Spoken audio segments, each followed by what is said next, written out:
Julian Assange's situation was bizarre. A man who'd skipped bail and sought refuge in the Ecuadorian embassy in London. But it's worth revisiting the Assange phenomenon. Nearly a decade ago, the organisation he founded, WikiLeaks, published a massive tranche of classified US government documents. Assange had shone a light into the murky secrets of war.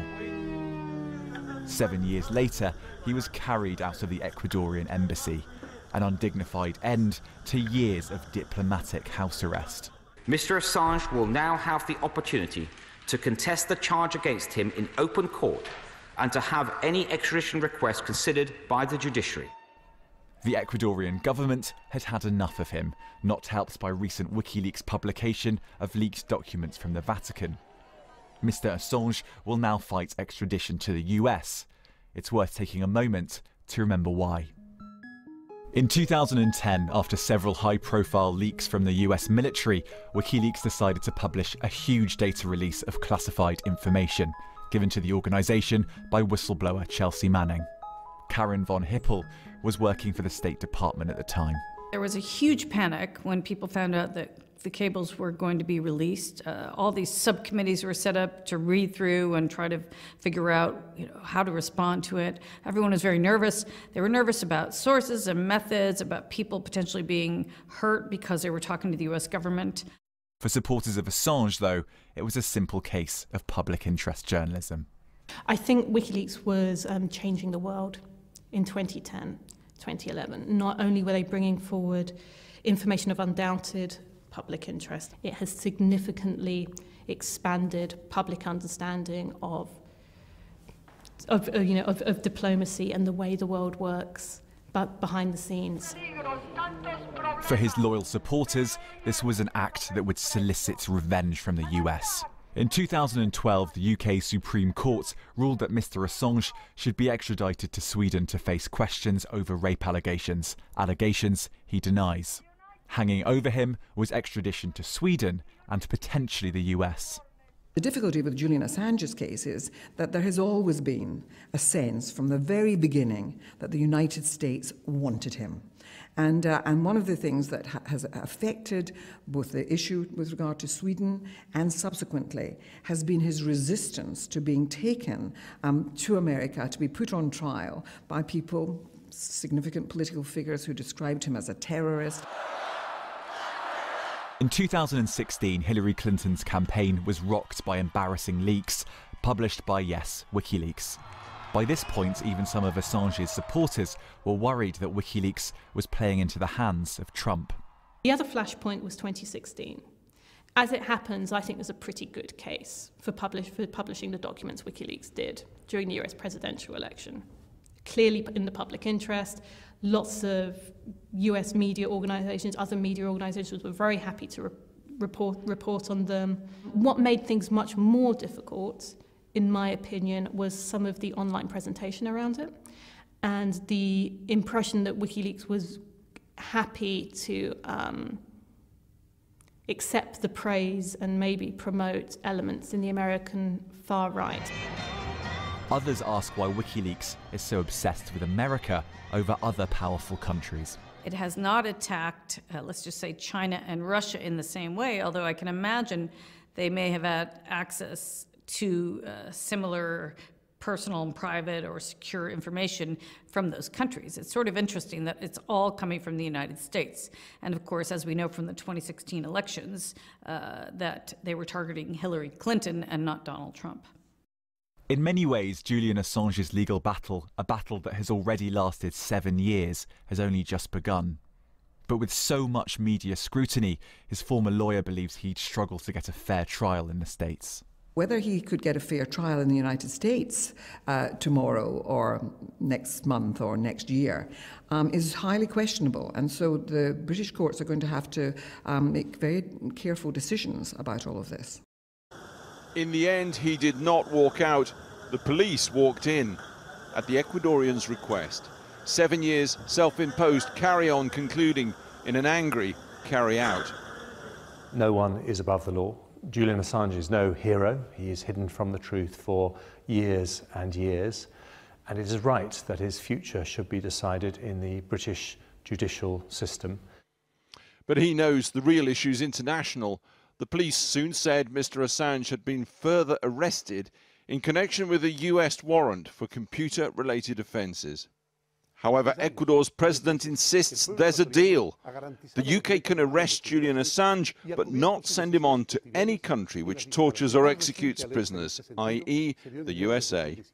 Solicité a Gran Bretaña la garantía de que el señor Assange no sería entregado en extradición a un país en el que pueda sufrir torturas o pena de muerte.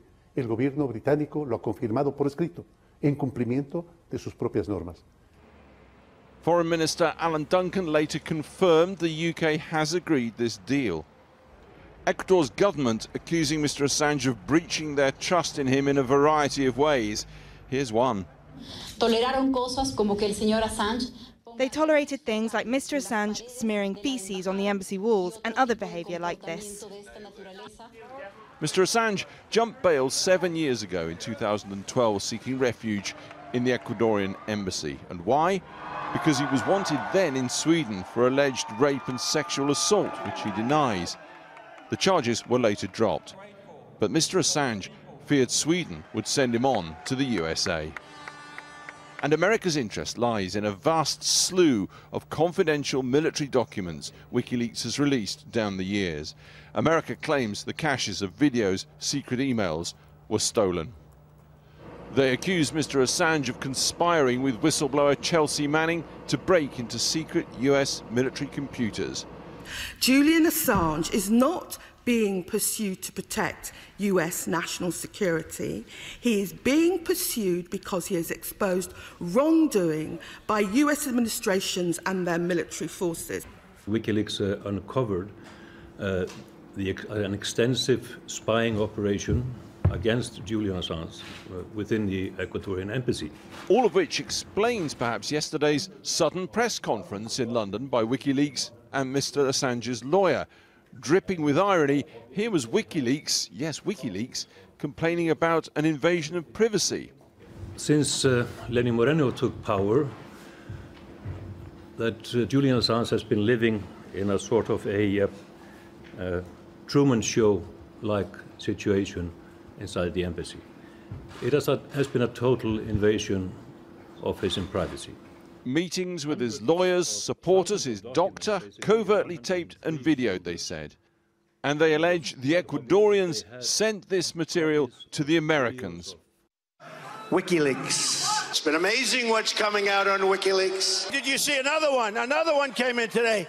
This WikiLeaks is like a treasure trove. Heady days, the US presidential campaign, and WikiLeaks suddenly dumps thousands of Hillary Clinton emails all over the election campaign. WikiLeaks! I love WikiLeaks. But today, oh no he doesn't. Do you still love WikiLeaks? I know nothing about WikiLeaks. It's not my thing. These days, WikiLeaks whistleblower Chelsea Manning is back in prison for refusing to give evidence.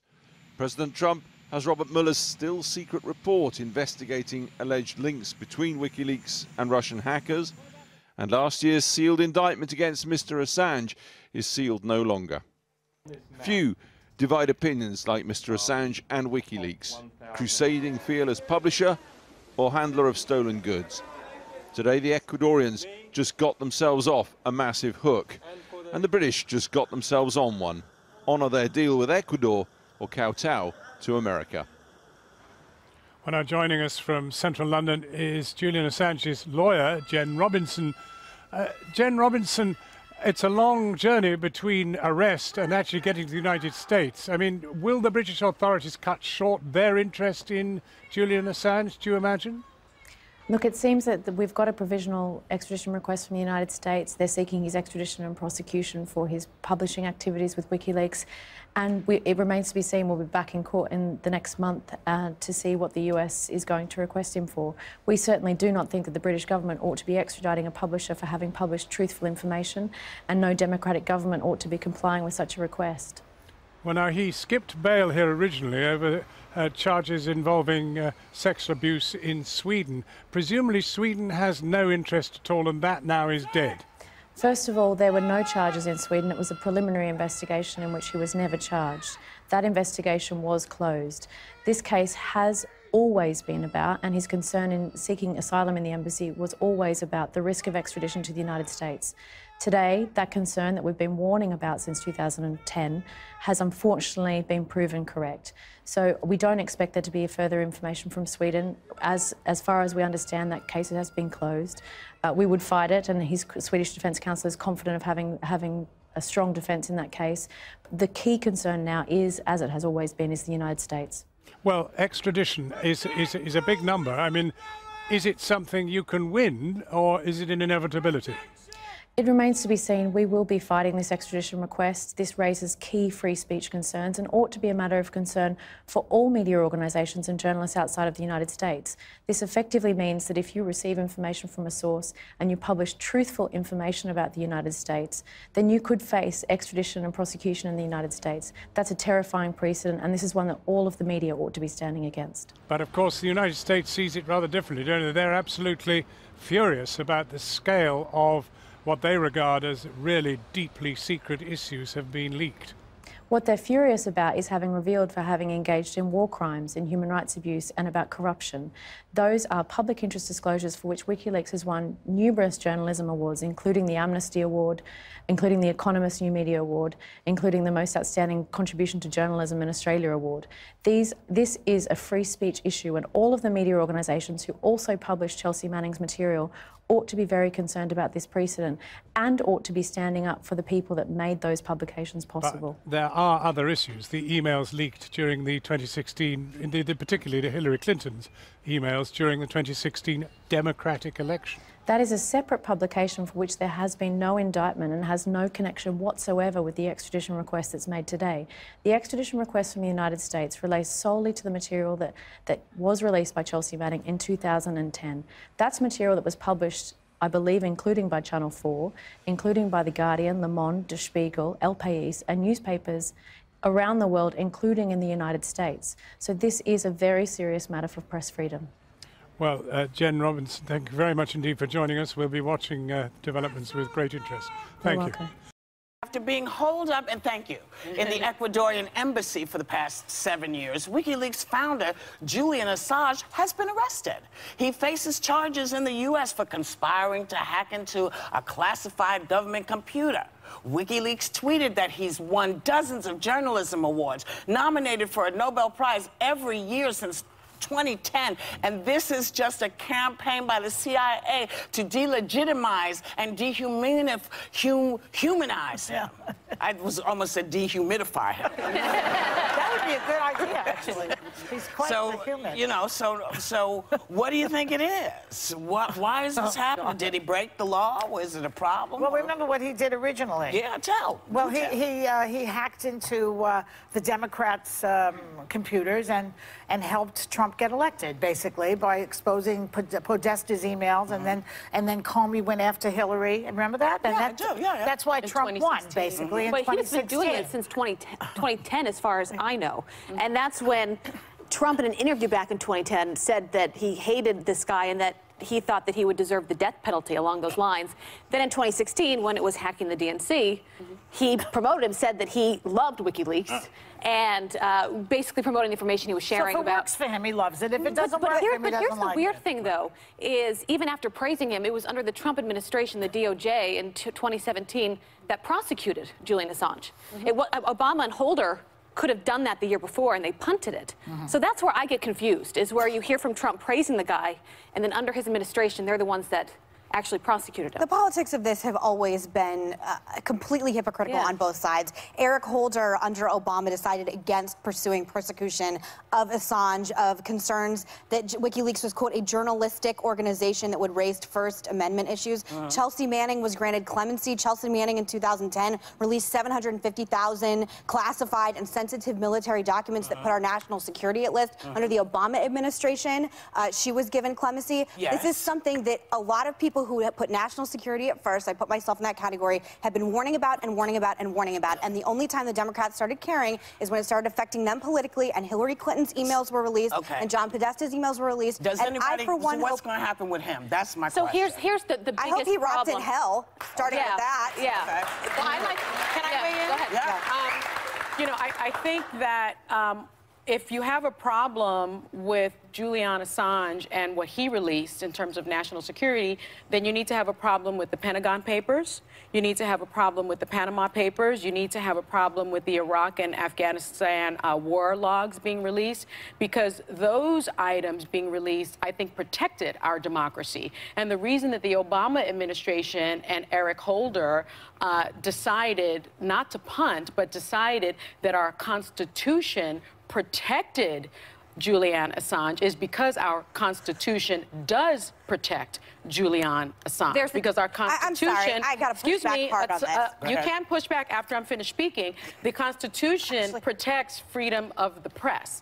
It is our First Amendment to the Constitution because I believe it's our most important amendment. So it is very clear that the Constitution protects information, investigative journalism, even if that information is gotten illegally, even if that information is a matter of national security. I think what you said was just straight propaganda, just so we're clear. I'm sorry. If the law is propaganda, I'm sorry. It is then not, I'm sorry. They're not First Amendment. He was a cyber terrorist from day one, which is how we got in the situation we're in right now. You released 750,000 classified or sensitive information that put our military at risk, that put our spies at risk, that put our diplomats at risk. And I'm sorry, but Democrats only started caring once it started implicating Hillary Clinton. And I am very consistent on this issue for years. And again, I'm glad Ecuador. But can I point out, there is a difference, Sonny, in being a whistleblower and being a straight-up hacker. And what we found out with Assange is he conspired with Russia to meddle in our 2016 election. So it was him. If that is not committing a crime, I don't know what that allegedly. is. I think So to say that's under the freedom of speech, I can't get... here's what I will tell you. Let her do it. The Obama administration... this happened in 2010 is what you're talking about, My dad right? was ambassador to China at the time I was living there, and I remember it was so awful for the embassy because spies that were working over there, their names were released and put out to the public, and that puts their lives at risk. In 2010, the Obama administration looked at this, not in 2010, but this happened in 2010. The Obama administration looked at this, the Department of Justice looked at this, and determined that the Constitution protected this.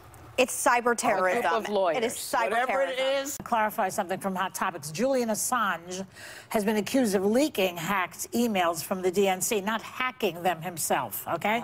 And of course, he hasn't been convicted of anything at the moment.